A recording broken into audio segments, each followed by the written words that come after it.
Hey, what's up guys, my name is Brad, welcome back to the channel, welcome back to the Duel Links video, welcome back to another Duel Links discussion video.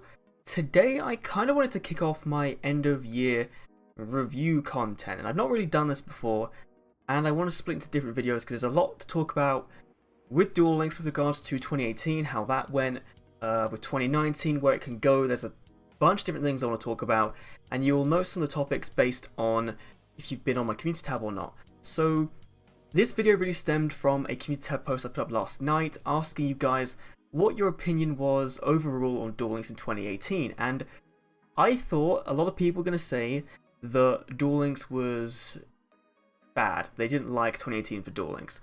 Surprisingly, 64% of you guys, is about 1,000 or more votes, said that you were 50-50 on it, and there's about 14% were really liking Duel Links in 2018, and the rest was not liking it, obviously. So for today's video, I want to start off by talking about the positives, what I think personally that Konami did right, and then at the end we're going to go through some of your guys' thoughts and see if I agree, because I wanted to kind of do that with my channel. I know I did it in the past with a couple of videos, but especially with an end of year review type thing, I want to at least get your guys' opinions and thoughts kind of out there on video form, just in case Konami decides to watch this, because maybe they do.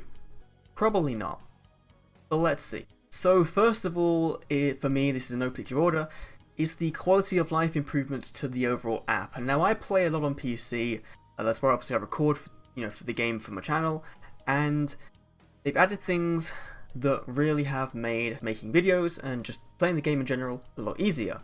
And I, for one, am really happy about those. So the first thing, obviously, I think the biggest thing is the introduction of the 3 times multipliers that you can use. You can spend all your gate keys, or you can use a times 3 multiplier of your stamina to go against auto duel, AI duelists, and obviously add the gate.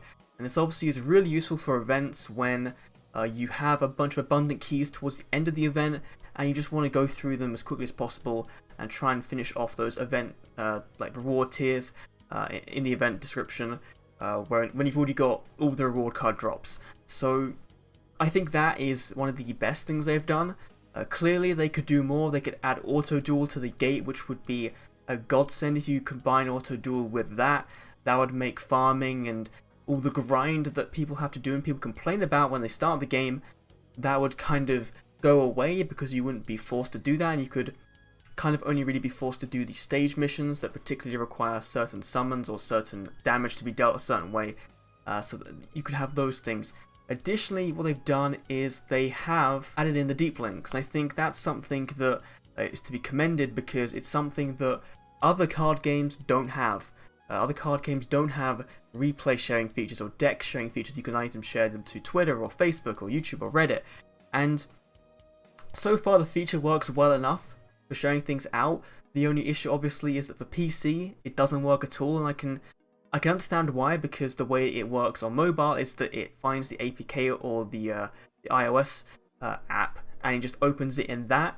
But once they get it working on PC, that's going to be a great feature for content creators. I know that Dan is trying to do a series on that. I know that I use the thing for sharing, for just for getting replays and saving them, even if they're not going to go into a video. So obviously they would be nice to be able to record those replays after the fact, and just that's one feature. This isn't going to be a feature request video, but as one of the successes I think Konami had this year, that's like the next step of that success that they can kind of go to make sure that that's a bit better for all of the players.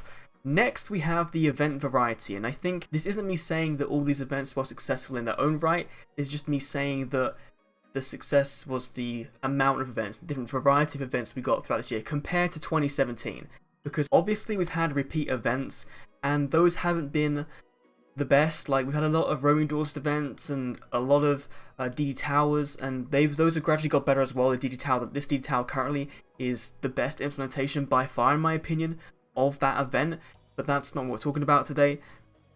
We've had quite a few events. On the top of my head, we've had the Tag Duel Tournament. We had that twice, I think, and we're about to get it a third time in January, if the leaks to be believed. So that's one of my favorite events of the year. That was, the original one was like insane for gem farming, and obviously they did take that out in the second run through of the event, but that's one of the most fun events for me to play through, honestly. We had the Gladiator Island, which I'll talk about a little bit more in a bit, but they definitely did a mishap on that, having only one gem as a reward. But as an event concept, being able to play against random decks from PvP players and have a defense deck and attack deck, and you kind of defended your little base, and you got more coins based on how many defenses you win. I thought that was a really nice little side game mode to play, and I think that will actually come into another video I'm going to talk about later in the week or next week probably, regarding just ranked PvP stuff, because there's definitely a need for more in there.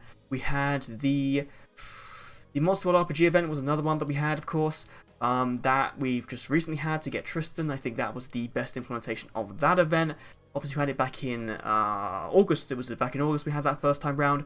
It's a good event. It's definitely slower paced, and I think that's some people's issues with it, that you kind of have to go through all of this stuff just to get some reward cards at the end, and the rewards aren't necessarily that good. But I think the event itself is a very unique concept, and that's something I think Konami need to be praised on. There's also the Duel Quest, which was a reskin of a Duelathon that looks a lot nicer. I think that's a much better way of doing the Duelathon, especially if you're giving reward cards out. I think being able to say on this day you're going to get this reward card, I think that's a good way of doing it, because it means everyone's kind of on an even playing field, especially if they made the rewards a little bit better for a competitive environment, or just a general balance of the game. That's a nice way to do it. I quite like that event.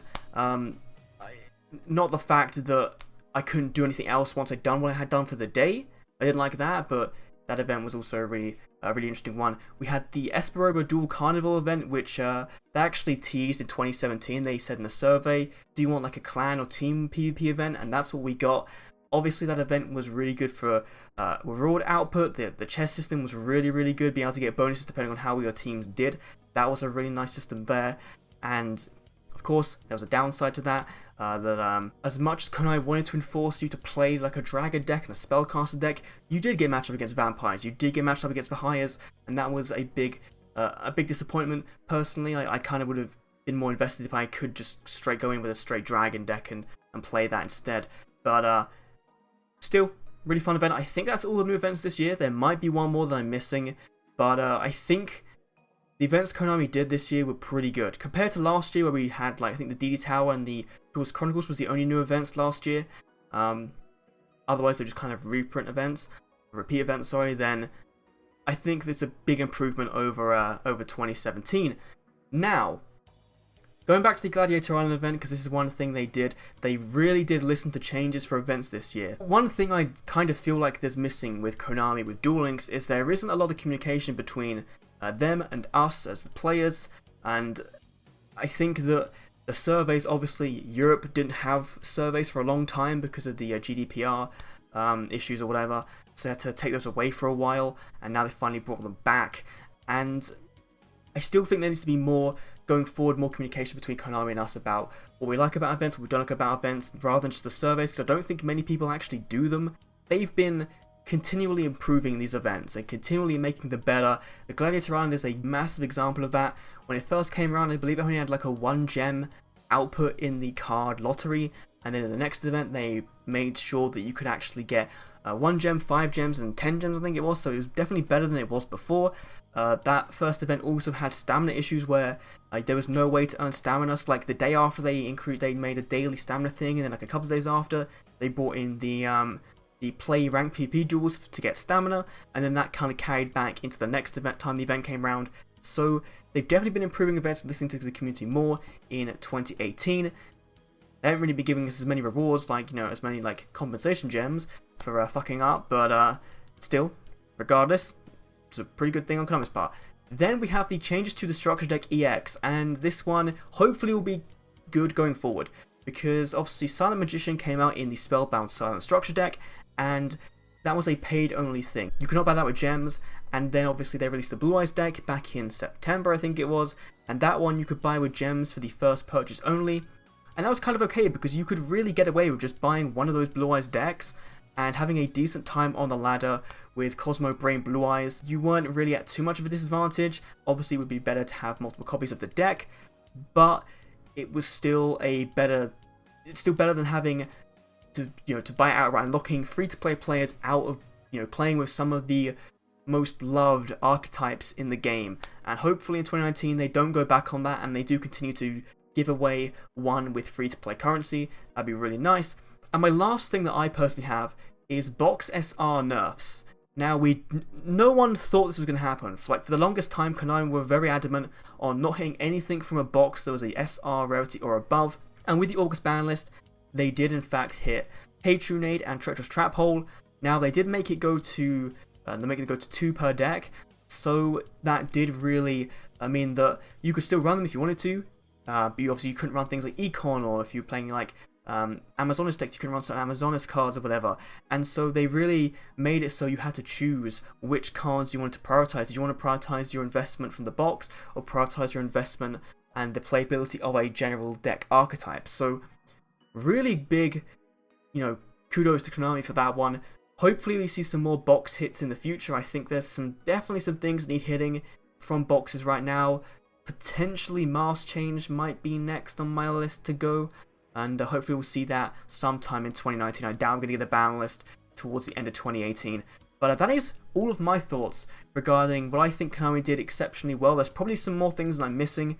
But now what I want to do is I want to go through and see some of your guys' comments, see what you guys thought, and see if I agree on what Konami did well in 2018.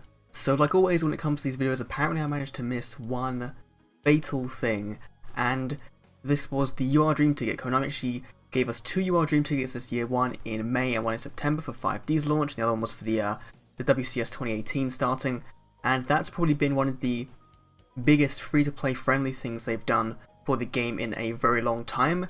Now if they just bring a Dream SR ticket once in a while, would be golden. Thanks Konami. So first of all we have Yusef Y, who's 50/50 on Duel Links. They're consistently adding content, which is good. The meta is really diverse now, and that definitely spices things up. However, I've been playing since the beginning and it gets really stale. PvP ranking needs a rework. I've hit item limits and have nothing to do with them. Boxes come out too fast, and drops from most characters are still trash. Yeah, I agree with that 100%. The amount of content they keep bringing out is great. As like a game that keeps getting updated, it's really, really good. But in general, PvP is the biggest thing I think needs a rework, because that is all you have to do outside of PvE stuff. So definitely I have a video coming soon talking about the PvP reworks I think Konami need to do. There's probably 2 videos on that, but yeah, should be a pretty fun discussion video to have. Next we have Ace Grimbus. I'm happy with 2018 Duel Links, sweet. I thought the implementation of 5Ds was pretty good despite all the haters. I've had lots of fun with synchros, and it's great that we're starting to get some more powerful ones like Armades. That is definitely true. Like, as much as the 5Ds, the beginning of 5Ds was very much plagued with doubt as to the fact that you couldn't unlock all of the Signer Dragons for free from those characters, and you couldn't get as many rewards from those characters. You can only go up to level 30. I think it was handled pretty well. I think they've done good on 5Ds so far. Like, the fact that we still, we have to get the Signer Dragons from boxes is a bit of a shame still. That's the biggest issue I think for me. And obviously, we know from box leaks that Black Rose isn't next, so we are going to have to wait for Black Rose for a while. But I think, in the long term, if what their plan was to say, hey, 5Ds is here, we don't really want to shake things up too much for the players that don't like 5Ds, because a lot of people are very nostalgic to, Duel Monsters and GX, and that's about it. And then when 5Ds came along, I know a lot of people actually quit, despite the game being at one of its most popular peaks during the Synchro era. So I think slowly introducing more powerful Synchro cards is a good way to do it. I just think that what we got before Synchros was maybe a bit too powerful to make their immediate impact a little bit less noticeable. But I definitely agree. I definitely think 5Ds was pretty good. It's definitely been my favourite world to duel in, and my favourite kind of new world event type thing. Like GX I kind of enjoyed, but 5Ds was really fun to go through and stream. And finally, because he's my channel sponsor, I'm going to include Sam Stars Nobody, who is 50/50 on Duel Links.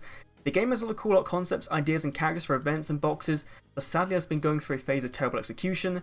Everything seems to have one major glaring flaw recently, and it really is just super sad. That's really how I feel. Like, it's been a really fun kind of year for events and characters and cards, and when we do get new cards, a lot of the times we do get some pretty interesting stuff, but then we just don't get anything to make those cards good. Like Black Wings, I'm going to probably do a video on that as well. There's a lot of videos in this there's a lot of video ideas in this video that are just coming to the top of my head from recording this, but everything does seem to be executed, just not to the precision and the rate that I think the players want, and that is a shame. And I know this video was meant to kind of celebrate the things Konami did right, and I think, you know, if you go through and look on the community tab, you'll be able to see there are people actually going through and saying that Konami are doing a ton of things right. But I just wanted to share you guys' thoughts towards the end of this video. Thanks for watching. Let me know your thoughts on Konami in 2018, on Duel 2018. If you think they did a good job or not, in the comment section down below. I'll have more videos coming out later this week and towards the end of 2018, talking about a lot of things in this video, to be fair. Thanks for watching, and I'll see you all in the next Duel video. See you then.